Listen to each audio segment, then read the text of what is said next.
Hello, all of my history-loving friends. Welcome to the world of Madam Morbid. This is a history channel.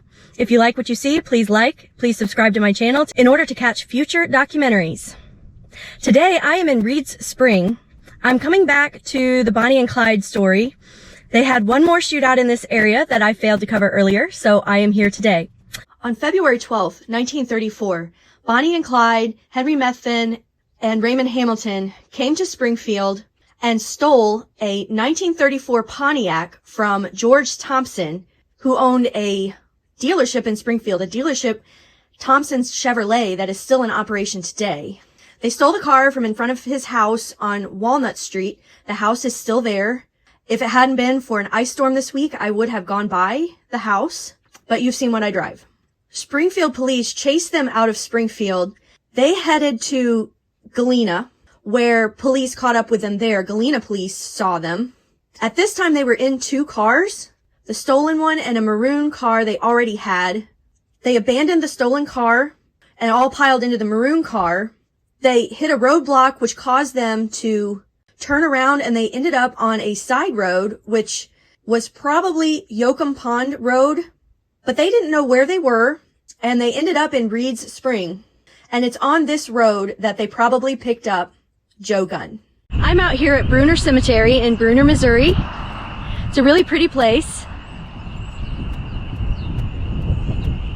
It's a small cemetery. It looks like it's a pretty old one as well.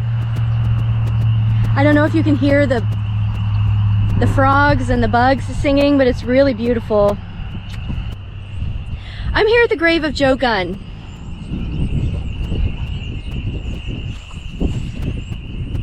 And what makes Joe Gunn unique among humanity is he also was kidnapped by Bonnie and Clyde, just like Tom Purcell, who we talked about a few weeks ago.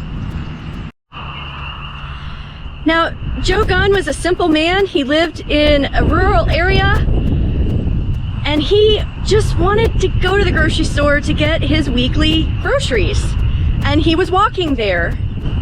He was on a side road west of Reed Spring, and this car pulls up full of these kids who are armed to the teeth, who tell him, "We're lost, get in the car, we need you to tell us how to get to Arkansas." And from there, we're gonna go to Reed Spring and we're gonna see where all of this happened. Clyde and Bonnie, they're driving around town, they don't know where they are or where they're going, and they see a man crossing the street. They force him in the back, in between Hamilton and Methvin.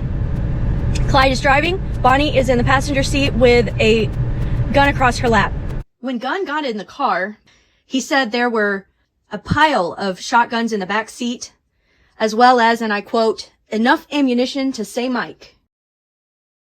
I'm driving down present-day Highway 76, and I'm coming up right to where the barricade was. It would have been right here, and they would have stopped the car in this spot. He was trying to take them to present-day Highway 13. In 1934, it was Highway 43. And this is shortly before the intersection they were headed to. The roadblock was somewhere in this stretch of road. It even possibly could have been where I'm standing. Bonnie and Clyde were coming from that direction, coming towards us, when they encountered this roadblock. The roadblock consisted of one car. It had two deputies in it, Deputy Ernest Hayes and Deputy Sam Thompson.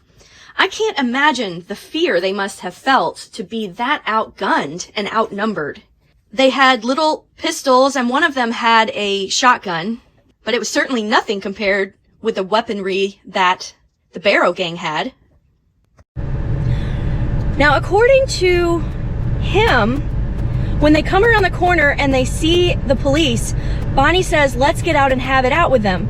Well, again, I don't know how that can be true. Bonnie has that horrific injury to her leg, that burn, and she can't walk. I can't imagine her getting out of the car in any capacity. During the firefight, Joe said Clyde emptied his gun twice. Bonnie reloaded his gun for him. Joe is inside the car, absolutely terrified. One shot goes through the windshield right near his head. He said that the car was being peppered with these shotgun pellets. One of the officers had a bullet go right by his head. He was sheltering behind the open door of the car, and a bullet went right through the door near his head. After the police ran out of ammunition, Clyde gave the signal for them to take off. So they all got back in the car, drove into the ditch, and just went around the police car, firing at the police all the way as they went by. Joe said that they absolutely peppered the cars with bullets, but no one gets hurt on either side. And Joe is terrified that they are going to think he led them into an ambush, which he didn't know anything about it. And I guess they didn't think that either because no one made a move to hurt him. He had commented about how calm they all were when they first picked him up, but now they are not calm at all, which makes him much more nervous. They're, I'm sure, running high on adrenaline from the gunfight they were just in. Gunn said that the bandits did not say much on the 46-mile drive to Berryville. As they got close to the edge of town, they stopped again, and Hamilton got out and went up to a pedestrian and asked for directions to get to Eureka Springs. But the person wasn't given enough time to even answer, and they were forced into the front seat and kidnapped as well. This person started telling them how to get to Eureka Springs, and about 8 miles south of Berryville, Clyde tweaked Bonnie's nose and said, "There's no use carrying this dead weight, baby." They had the two captives get out, and Clyde said, "We have been pretty good to you boys, so I want you to give us a 40-minute start." Clyde gave Joe Gunn $10 for his trouble, I guess. That's the equivalent of $210 today, given inflation. They started walking.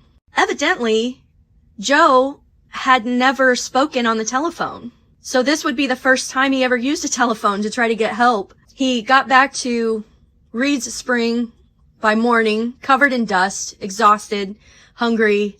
In the car that was found in Galena, Bonnie and Clyde left 2 suede jackets. The car was completely unharmed. It was returned to Mr. Thompson, who sold it on his lot and did not tell the person he sold it to that it had been given a test drive by Bonnie and Clyde. A hat was found at the scene of the shootout.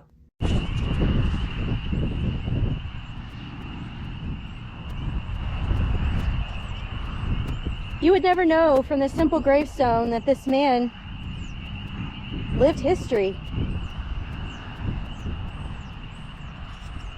He came into contact with one of the 2 most famous gangster 1930s criminals in history.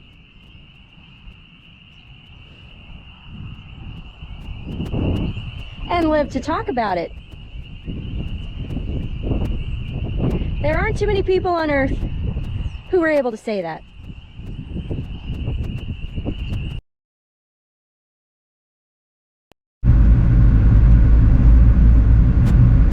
I didn't realize, but this is really close to Branson. And my mom was telling me she did her student teaching here.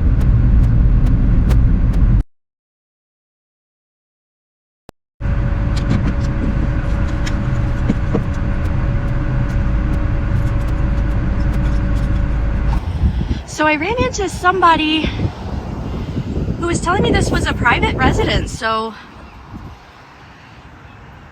I don't know if it still is, that maybe the mayor used to live here or something. But it looked to me almost like it could have been a resort at one time, possibly. The former mayor built this house, and that right ahead is a swimming pool.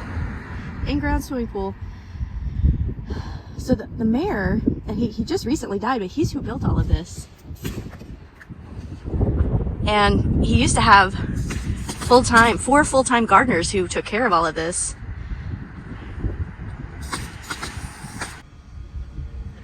Way up there somewhere is a waterfall that ends here at the pool. And the new owner wanted to get it going again, but they told him that the pump alone would be $500 a month on utility bill just to run the pump. So no waterfall, at least for now. All of these little buildings here are dog houses because he used to have like 10 guard dogs.